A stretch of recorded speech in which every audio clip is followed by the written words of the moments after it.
Señor resucitó, su amor fue más fuerte que la muerte. Cristo el Señor resucitó.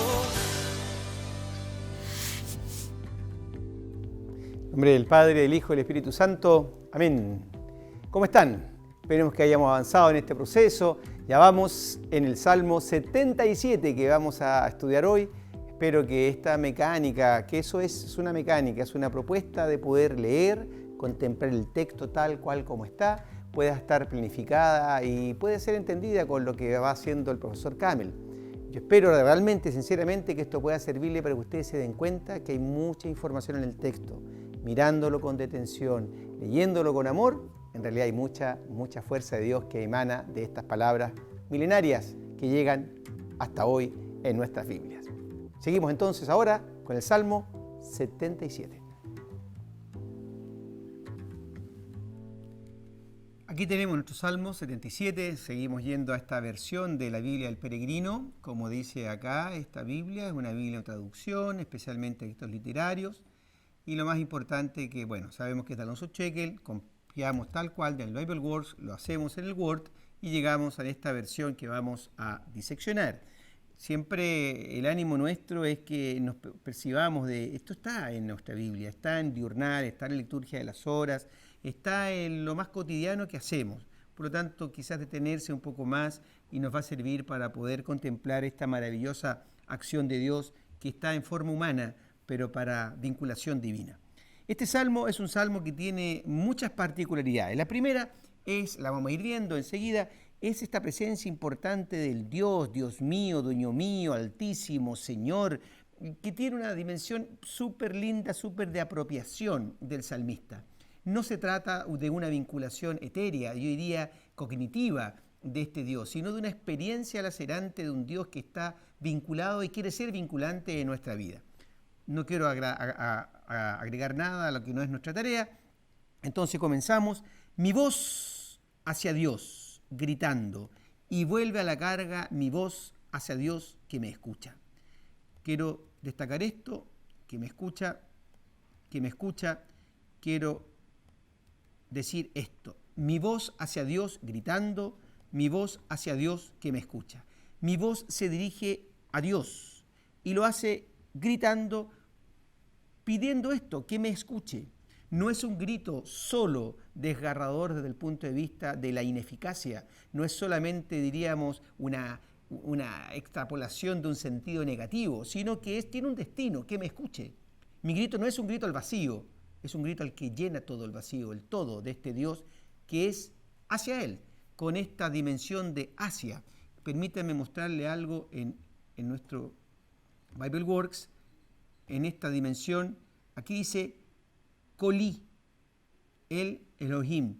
Mi voz, ese I siempre es el mi, hacia Dios. Mi voz tiene una tendencia, mi voz tiene una dirección, y esa voz es la voz de la cual incluso, permítanme hacer este trabajito, vamos a buscar esta fórmula, y se van a dar cuenta que es esa voz, cuando dice que oyeron la voz de Adonai. No, las Biblias traducen, oyeron el sonido de Dios, algunas dicen los pasos de Dios, que se paseaba por el huerto, dice esta Biblia, los pasos de Dios. En realidad es la voz de Dios. Sí, esa voz de Dios que le creó, ahora esa voz en este Génesis 3 es rechazada. Pero aquí es la voz del salmista que se dirige hacia Dios. Esa voz de Dios que se dirigió al pecador, ahora, en este Salmo 77 es al revés. Es esta persona angustiada que le grita dos veces, mi voz hacia, mi voz hacia. Y esto está claramente expresado en nuestro querido Salmo, que vamos a tratar de reconquistar aquí, para no perdernos más. Aquí lo pasamos, ¿sí? Ahí está mi voz, colí, colí. En los dos casos, colí el Adonai, colí Elohim, colí Elohim, colí Elohim, ¿sí? Son la voz de Dios, siempre este Dios en plural, que es muy, muy importante. Y esto es fundamentalmente, esa es la intención, ¿sí? Atzán, que me escuche. que me escuche a mí, no que escuche a cualquier persona, que me escuche a mí. Por lo tanto, el Salmo abre su dimensión literaria con esta expresión desgarradora de un grito, de la voz que va hacia Dios. Luego de esto, viene a expresarse el estado. En mi angustia te busco, dueño mío. De noche rebulle mi mano sin descanso. Sigue estando de noche, no solamente rebulle mi mano, sino que de noche también rehúsa calmarse el jadeo.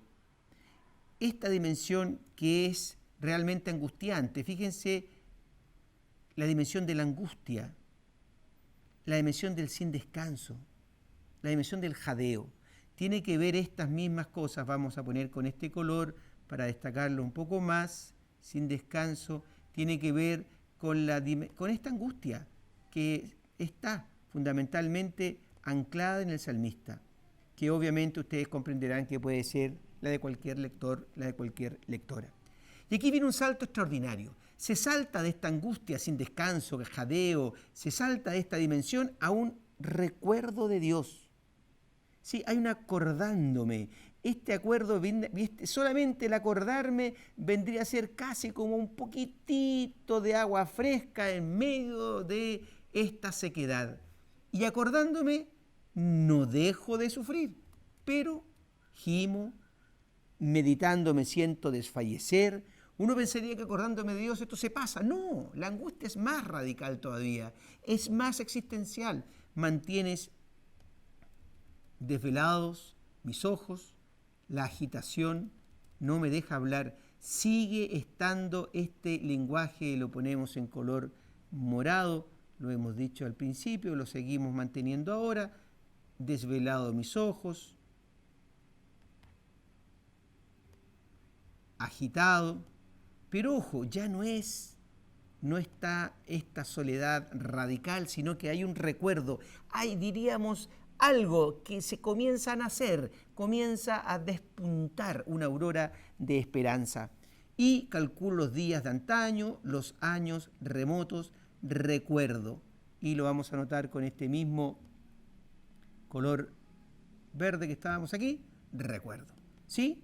Hasta aquí podríamos decir que hay una subsección, una parte de la cual aquí el acordando, me recuerdo, y sigue estando esta dimensión de la angustia, aún con el recuerdo. Da un paso más y dice que de noche, esta noche, que lo único que hace, vamos a buscar esta noche, lo vamos a poner con un color más oscurito, que no solamente el negro, vamos a poner con este azul intenso, de noche.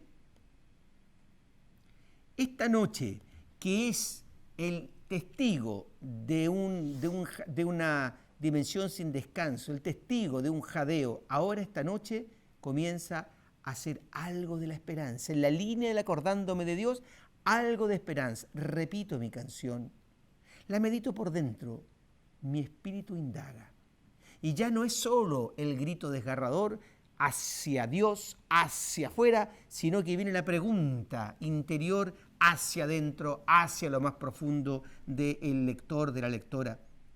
Y diciendo, pasa de la canción festiva a la meditación interpretativa de su propia vida, que llega hasta que mi espíritu, este espíritu que tantas veces la hemos marcado con este colorcito celeste en la dimensión de la Virgencita, nos hace estas preguntas. ¿Y qué indaga? Comencemos, ¿qué indaga? ¿Es que el Señor nos rechaza para siempre y ya no volverá a favorecernos? Sigue preguntándose, ¿se ha agotado su misericordia? ¿Se ha terminado su promesa? Sigue preguntándose, porque cuando uno entra al interior se pregunta muchísimo, ¿se ha olvidado Dios de su bondad? O la alternativa, o la cólera le cierra las entrañas. Entonces, esta pregunta tiene como corolario esto, y me digo, pobre de mí, ha cambiado la diestra del Altísimo. Al parecer estas preguntas son todas con una respuesta que esta persona interpreta de modo negativo. Al parecer esta pregunta son casi afirmaciones, que el Señor nos rechaza para siempre, no volverá a favorecernos, se ha agotado su misericordia, se ha terminado para siempre su promesa, se ha olvidado de su bondad y la cólera cierra las entrañas. Y ante esa posible respuesta, porque ni siquiera lo ha afirmado el salmista, el lector que dice, pobre de mí, ha cambiado la diestra del Altísimo. Casi que le ha usurpado a Dios esta respuesta negativa. Y sigue en el estado latente con la cual comenzaba este salmo, mi voz hacia ti gritando, mi voz hacia Dios que me escucha.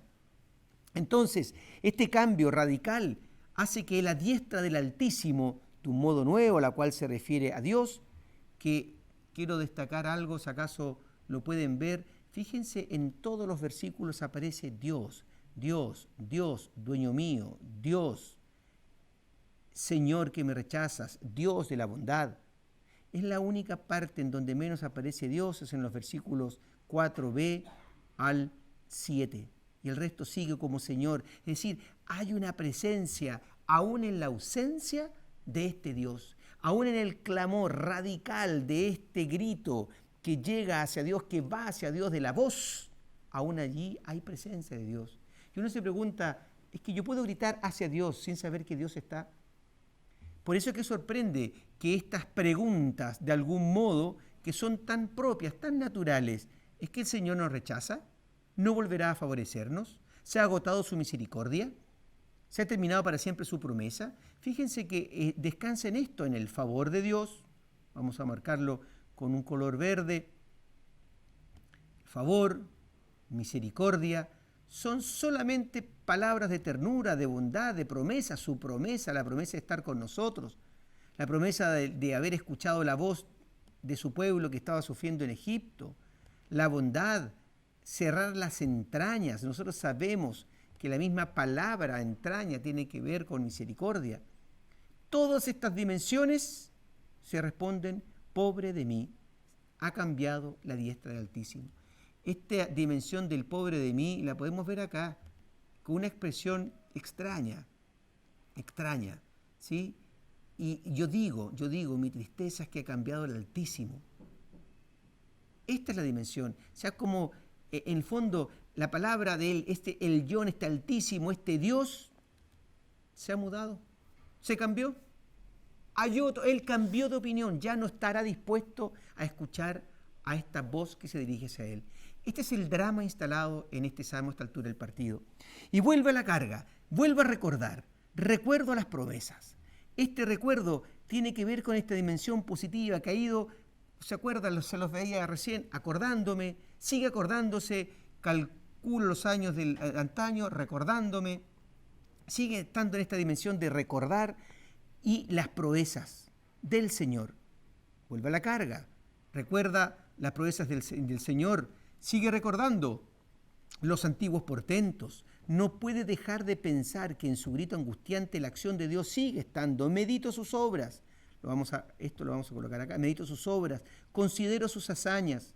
Fíjense que ya se sale de lo que era esta pregunta que él contesta negativo, sino que va a ir a buscar los hechos, los portentos, las hazañas, lo que él ha hecho, lo que Dios ha hecho por su pueblo. Y reconoce esto. Dios mío, lo reconoce claramente lo reconoce como este Dios mío, tu camino es santo. ¿Qué Dios es grande como nuestro Dios? Tu camino santo tiene que ver con esta nueva oportunidad de salida que en este momento de la angustia se vislumbra solamente al recordar. El recordar tiene que ver con una expresión importante en el mundo hebreo que es zahar. Zahar es, podríamos incluso definir casi una teología bíblica del zahar. Existe un autor, Sigalla, italiano, fallecido, que tiene toda una teoría teológica a partir del recuerdo como esta activación del presente de Dios ante un presente angustiado del ser humano. ¿Qué Dios es grande como nuestro Dios? Se contesta, ahora la pregunta es distinta. La pregunta es igual, la respuesta es distinta. Tú eres el Dios que obra maravillas y mostraste a los pueblos tu poder. con tu brazo, sigue diciendo, rescataste a los pueblos, a los hijos de Jacob y de José. Y esto se hace el recuerdo extraordinario del Éxodo. Te vio el mar, oh Dios, te vio el mar y tembló las olas, se estremecieron. Sigue este recuerdo casi del Éxodo. Tus nubes descargaban de agua, retumbaban los nubarrones, tus saetas zigzagueaban, son los rayos, rodaba el estruendo de tu trueno, los relámpagos deslumbraban el orbe, la tierra temblaba y retemblaba. Toda esta acción extraordinaria de Dios sigue estando en el recuerdo del salmista, ¿sí? Y aquí tu camino es santo. Esta convicción es clave para entender el paso de esta persona. Lo vamos a ver con este color, no se ve prácticamente. Vamos a poner color rojo, tu camino es santo. Y esta respuesta, que Dios es grande como nuestro Dios, y toda esta respuesta que la hemos puesto aquí, es totalmente distinta a la respuesta anterior. La respuesta anterior era, pobre de mí.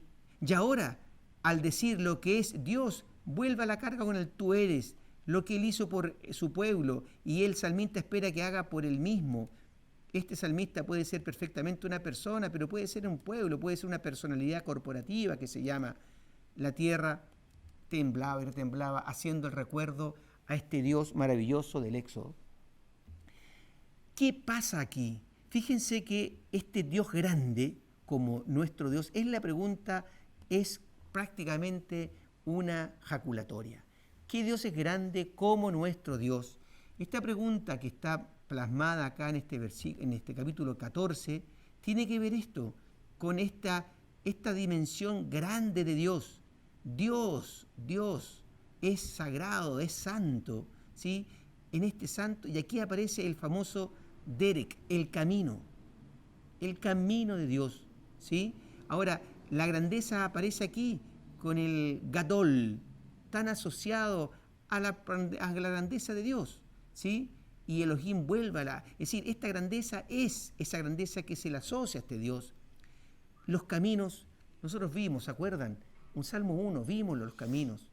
Deuteronomio 30, 15 al 20, los caminos. Los caminos tienen que ver con esta historicidad de la acción de Dios en medio de la historia humana, la historia de cada uno. Entonces esta pregunta está llena de luz, esta pregunta está llena, yo diría, de resplandor.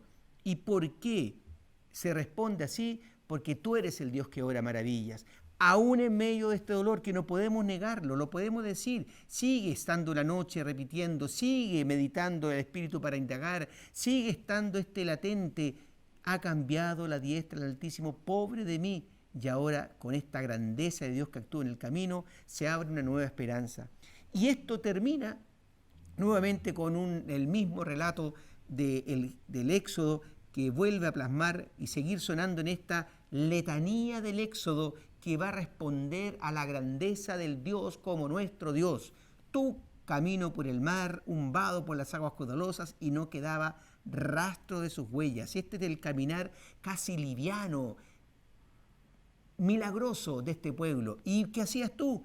Mientras en este caminar de liberación guiabas a tu pueblo como un rebaño, lo sabemos, la mano de Moisés y de Aarón. Este camino entonces, este camino de maravillas, este camino que es santo, se hace siempre por el mar. Destacar solamente esto, que el camino es santo de Dios, va siempre a necesitar de un camino quizás no santo de los seres humanos. El camino santo de Dios se traza desde esta dimensión de angustia, de esta voz que va hacia Dios.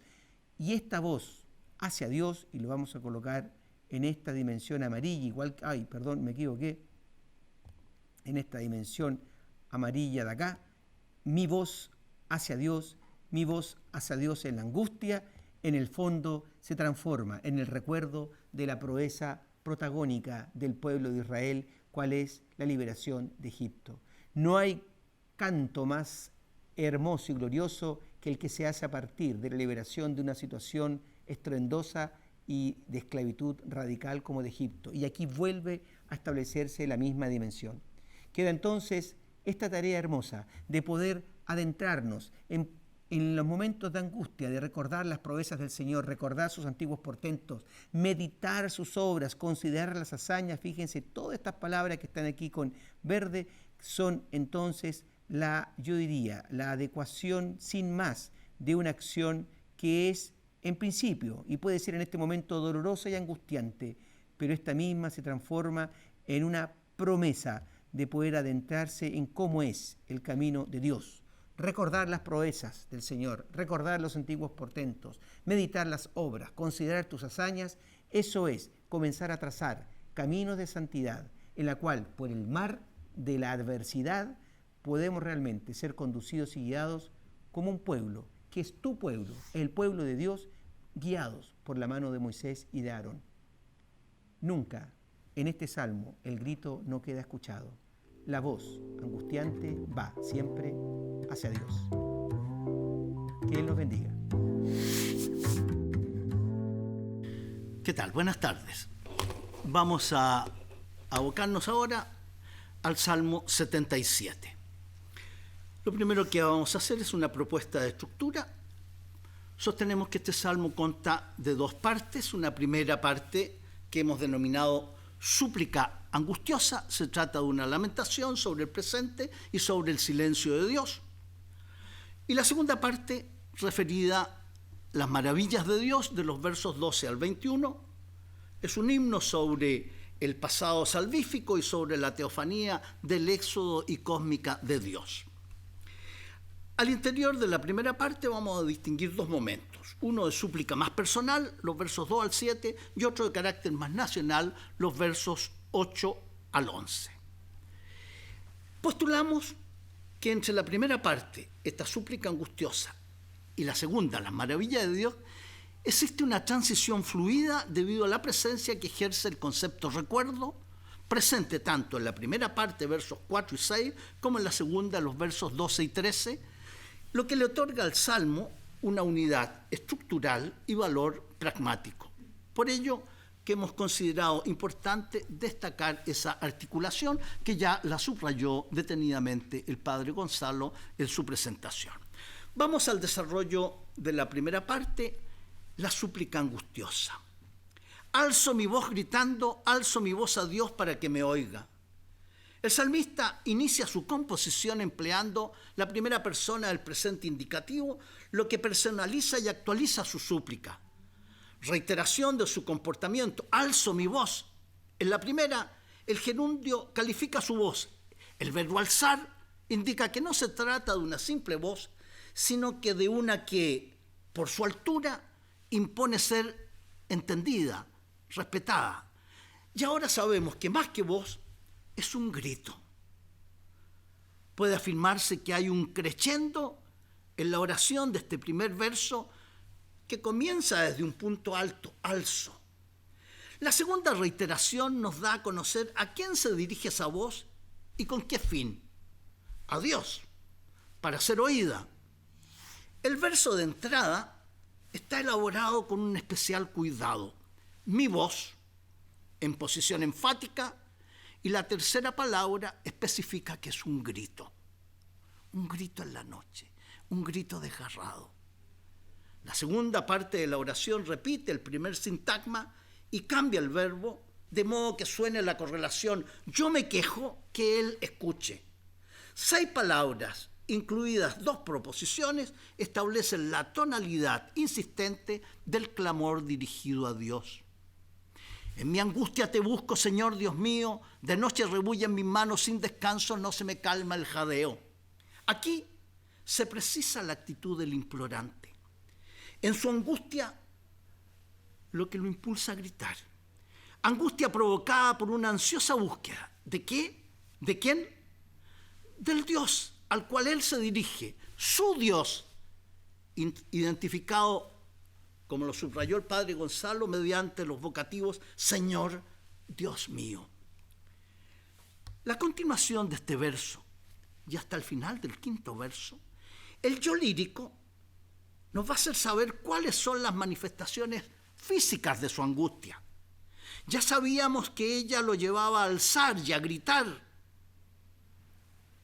Ahora conocemos qué le ocurre a sus manos.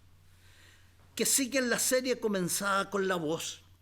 El suplicante no las controla y ellas rebullen como líquido que escurre en señal de inquietud. Lo mismo acontece con su respiración, su ánimo, sus ojos y su habla.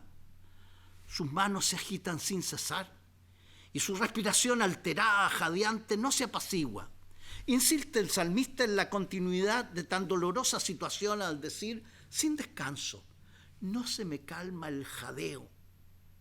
En el reducido espacio de un mismo versículo, versos 4 y 5, acordándome de Dios gibo y meditando me siento de fallecer, mantengo desvelados los ojos, pero la agitación no me deja hablar.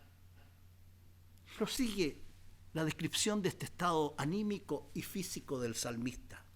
Añora, se queja, reflexiona, se siente morir, situación traumática que lo obliga a estar en vela. A pesar de encontrarse despierto, la turbación de su alma no le permite expresarse, lo que sin duda constituye uno de los momentos más hondos de expresión de la angustia. El personaje es incapaz de articular palabra. El hombre es un homo loquens. Si es incapaz de articular palabra, ¿qué es? En el 5º versículo termina este movimiento inicial del Salmo, cuyo centro de interés reside en la actitud anímica del hablante. Enseguida comienza un segundo movimiento, cuyo eje principal está constituido por momentos positivos y favorables, al cual hemos denominado recuerdo del suplicante. Al terminar la presentación de esta primera parte del Salmo, ya antes de ingresar a la segunda, reiteramos lo ya señalado al presentar la estructura general del Salmo. Dijimos en ese momento que existe un elemento que hace fluida la transición entre las dos partes, y se trata del concepto recuerdo. Repaso los tiempos antiguos, recuerdo los años remotos, en la noche recuerdo mi cántico, lo medito en mis adentros y mi espíritu indaga. El yo lírico experimenta imperiosa necesidad de encontrar calma y de tratar algo que se lo proporcione. Y así recurre a las reminiscencias de tiempo pasado en que entonaba cánticos que ahora de noche lo hacen meditar y buscar, y mientras canturrea, su actividad mental se hace más reflexiva, pues no solo recuerda, sino que pondera, calcula, estima el sentido de un pasado en relación con un presente. Un pasado grato, placentero, con un presente oscuro, difícil, angustioso. Pero el recuerdo, repasar los tiempos antiguos, no se revela muy útil, pues en lugar de acceder a una relativa tranquilidad, va a desembocar en 3 interrogantes deliberativas densas, inquietantes, que expresan la pasión del orante para que Dios, que se está negando, o al menos ese Dios que ha cambiado su actitud y su conducta, responda. El empleo de la fórmula interrogativa es que en los versos 8 y 10 enfatiza el carácter imperioso, inquisitivo de la pregunta, y en este caso se trata de preguntas deliberativas, por eso que carece de respuesta. ¿Es que el Señor nos rechaza para siempre y ya no volverá a favorecernos? ¿Se ha agotado ya su misericordia? ¿Se ha terminado para siempre su promesa? ¿Es que Dios se ha olvidado de su bondad o la cólera cierra sus entrañas? Por favor, pónganse en el contexto, en la mentalidad de la época. En boca de un judío, poniendo en duda, ¿es que Dios nos rechaza para siempre? ¿Se ha agotado ya su misericordia? Dios no es que tenga misericordia como un atributo, Él es misericordia, tiene entrañas de misericordia, todo en Él es misericordia. Y ahora, por una noche de desazón, viene y cuestiona, ¿se ha agotado ya su misericordia? ¿Se ha terminado para siempre su promesa? ¿Es que se ha olvidado de su bondad? son tantos años, a lo mejor el Alzheimer, no sé, se olvidó de su bondad. O, ¿saben qué? A lo mejor es igual que cualquiera de nosotros. O la cólera cierra sus entrañas, no será como cualquier hombre. Estos versos parecen una verdadera introspección muy dolorosa, caracterizada por la angustia de quien se siente rechazado, abandonado, olvidado. Su Dios se le parece inmisericorde, irascible, lejos de su pasada bondad, de sus anteriores promesas. Y este lamento que sobrepasa al yo, ahora es referido a toda la comunidad, se hace voz de un colectivo. Víctima de esta actitud divina, todo el pueblo. De allí el empleo del pronombre personal nos en acusativo, el cual involucra a todo el pueblo elegido. Por eso que no cabe otra salida que llegar a esa cota extrema, más profunda, y me digo, pobre de mí, no es la misma la diestra del Altísimo. Por cierto, al no haber respuesta para tales interrogantes, solo queda una especie de comprobación aflictiva. Pobre de mí, decepcionada, no es la misma la diestra del Altísimo. Miren, vean el tema de la diestra de Dios en la Biblia. Esa otrora, activa, protagonista diestra de Dios, se ha vuelto a juicio del salmista, o lo que es peor, a juzgar por las preguntas deliberativas que ha formulado, él considera más bien que la diestra se ha trastocado y lo que ahora impera es la siniestra de Dios. Recuerdo las proezas del Señor. Sí recuerdo tus antiguos portentos. Medito todas tus proezas, considero tus hazañas. Recurre nuevamente al recuerdo, en un desesperado esfuerzo por encontrar no solo paz para su alma, sino también y sobre todo confianza en el Señor. Y las preguntas que a nosotros como lectores nos surgen, ¿por qué cuando utilizó el recuerdo en la primera parte, versos 4 y 6, no le resultó? ¿Por qué ahora puede ser eficaz? En nuestra presentación del Salmo 42-43 establecimos una diferencia entre el recuerdo como operación activa de la memoria y la nostalgia como un ejercicio más bien paralizante que deja anclado al sujeto en el pasado por temor de enfrentar el presente y de proyectarse al futuro. Este hombre no está sintiendo aquí y ahora la presencia, el paso de Dios por su vida, por su propia situación. Es de hacer notar que el yo lírico introduce en sus reminiscencias palabras para referirse a los hechos divinos que se sitúan en campos lexicales diferentes, incluso opuestos. En efecto, proezas y hazañas pertenecen al campo de las gestas heroicas, al campo de las acciones bélicas. En cambio, el significado de portento nos lleva a lo milagroso, a lo sobrenatural, a lo extraordinario y sorprendente. Vamos a la segunda parte, las maravillas de Dios.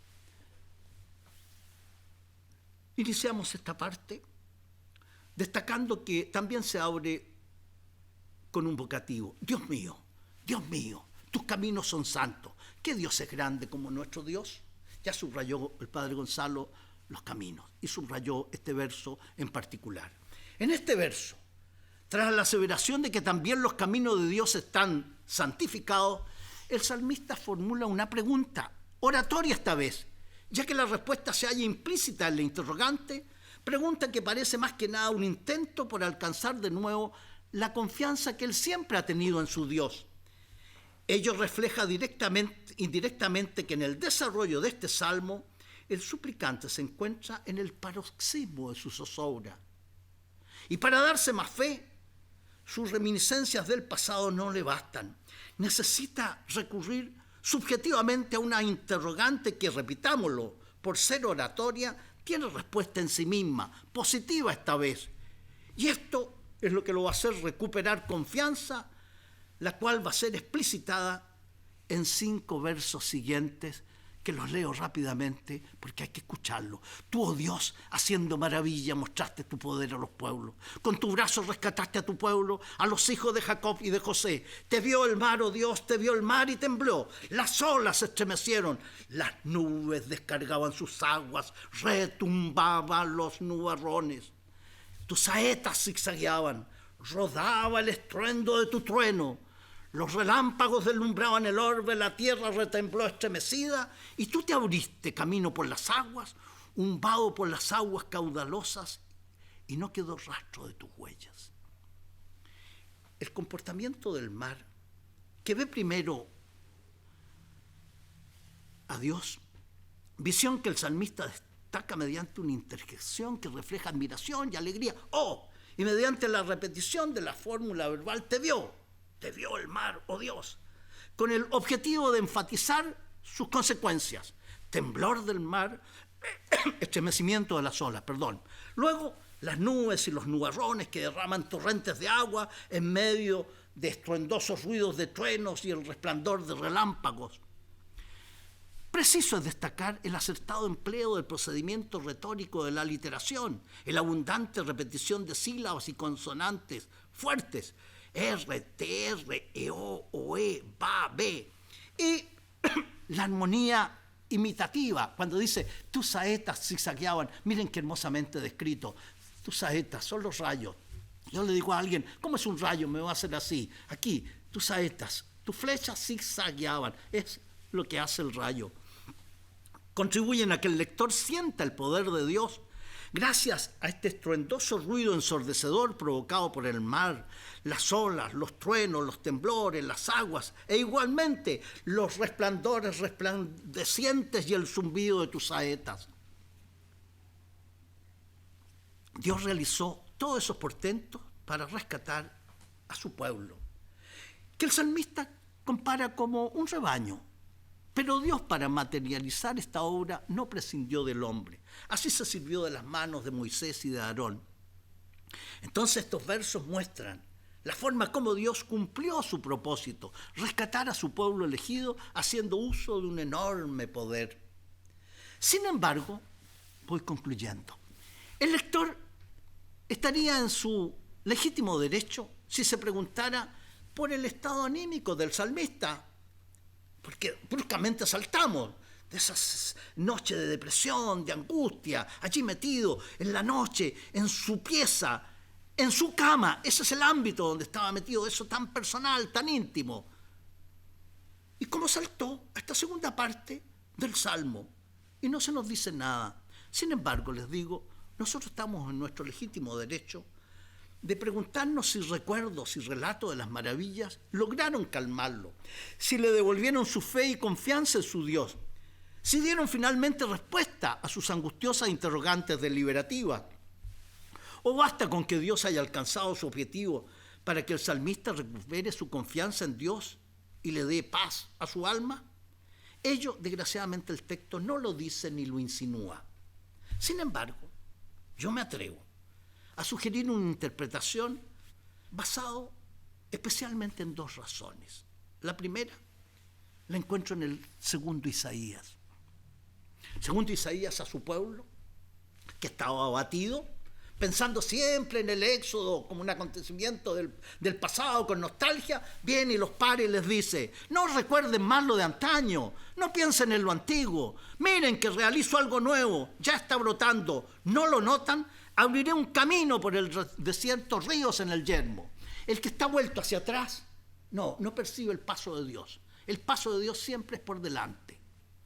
Ese acontecimiento quedó clausurado como acontecimiento histórico, el éxodo, para esa generación. Pero como acontecimiento salvífico queda abierto por delante en la historia. Y es esto lo que dice Isaías.